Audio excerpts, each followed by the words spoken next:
Hello বন্ধুরা, আশা করি সবাই ভালো আছেন। তো আজকে আমি আমার পছন্দের গাড়িটিকে সার্ভিসিং করতে নিয়ে গিয়েছিলাম। তো সেটা নিয়ে আসলে এই ভিডিওটি করা।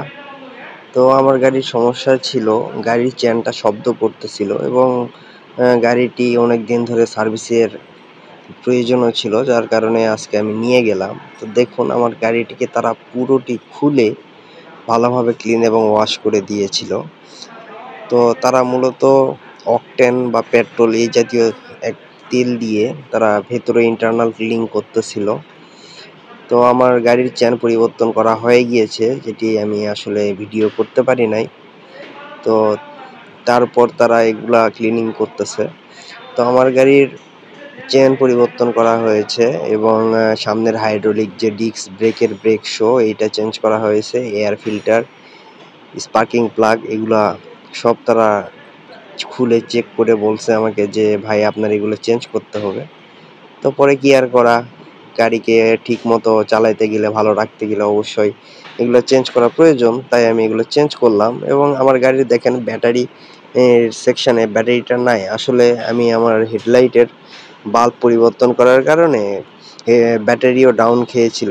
তো যার কারণে মূলত ব্যাটারিটা তারা বলল যে ভাই আমরা চার্জ করে আপনার ব্যাটারিটিকে ভোল্টেজ আপ করে দিব, সমস্যা নাই। তো তারা ওই পাশে ব্যাটারিটিকে চার্জে লাগিয়ে রেখেছিল, যার কারণে ওই স্লটটা ফাঁকা দেখাচ্ছে। ওই যে দেখুন আমার এয়ার ফিল্টার পড়ে আছে, দেন পুরাতন চেন স্পকেট সব কিছু তারা চেঞ্জ করছে। তো আমি বলছিলাম যে ভাই সব কিছু ক্লিন করে আমার একটু ওয়াশ করে দিয়েন। তো আমি মনে করেছিলাম যে তারা গাড়িকে সেট আপ করার পরে পানি দিয়ে ভালোভাবে ধুয়ে দিবে, কিন্তু আসলে তা না, তারা মূলত এই তেল দিয়েই যা ইন্টারনাল ক্লিন করার করছে, গাড়িকে তারা ধুয়ে দেয় নাই। পরে তাদের টেকনিশিয়ানের সাথে আমি কথা বলে যেটা জানতে পারলাম যে তাদের নাকি ওয়াশ যে সিস্টেমটা এটা আপাতত বন্ধ আছে। তো আসলে বর্ষার দিন এখন যদি ওয়াশও করেন তাইলেও লাভ হবে না, কারণ কখন বৃষ্টি আসে তার ঠিক নেই। তো অবশ্যই তারা অনেক যত্ন সহকারে সবকিছু ক্লিন করতেছিল। দেখেন, আমি তো প্রথমে যখন খুলে ট্যাঙ্কিটা উঠাই তখন আমি নিজেই হতবাক হয়ে গেছি যে এত ময়লা আমার গাড়িতে ঢুকছে। কিন্তু পরে তারা একদম নতুনের মতো ক্লিন করে দিছে। যাই হোক, আলহামদুলিল্লাহ। আর আমি এটা গাজীপুরের মাওনাতে তাদের যে হুন্ডার সার্ভিস সেন্টার আছে সেখানে নিয়ে গেছিলাম আজকে। সেখানে আমি আজকে সার্ভিসটা করাইছি। আর তাদের যেসব টেকনিশিয়ান ভাই ব্রাদার আছেন তাদের সবারই আময়িক ব্যবহার। তারা আমার সাথে অনেক সুন্দর ব্যবহার করছে এবং যথেষ্ট তারা কাস্টমার ফ্রেন্ডলি সাপোর্ট প্রোভাইড করে।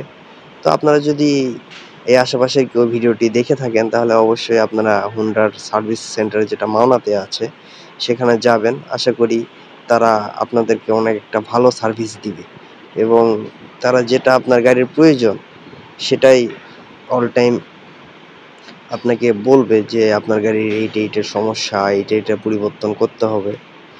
আর এই গাড়িটি আমি নিয়েছিলাম 2021 সালে।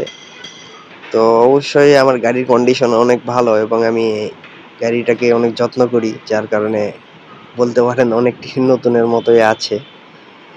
তো তাদের ক্লিনিং করতে গিয়ে বা আমার সার্ভিসিং করতে গিয়ে দেখলাম আরও অনেক ভাই যারা তাদের গাড়ি নিয়ে আসছে, যেমন এক্স ব্লেড, তারপরে আপনার হর্নেট, হুন্ডা লিভো।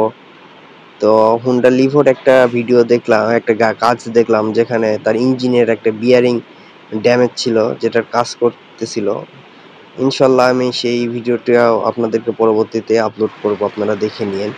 তো দেখেন, গাড়ির সার্ভিসিং কমপ্লিট করে যখন বের হব ঠিক সেই সময় বৃষ্টি শুরু হয়ে গিয়েছে। আমার সাধের বাইকে আমি রাস্তায় রেখে এখানে একটা চার দোকানের সামনে এসে দাঁড়াইছি, প্রচুর বৃষ্টি। তো তারা যেহেতু গাড়িটা ওয়াশ করে দেয় নাই, আমি পরে মনে মনে ভাবলাম যাক আলহামদুলিল্লাহ, ওয়াশ করলে আবার এই বৃষ্টির কাদা পানি লেগে আবার একবার আমাকে ধুতে হতোই। তো যাই হোক, আমি অপেক্ষা করতেছিলাম বৃষ্টিটা কখন থামবে।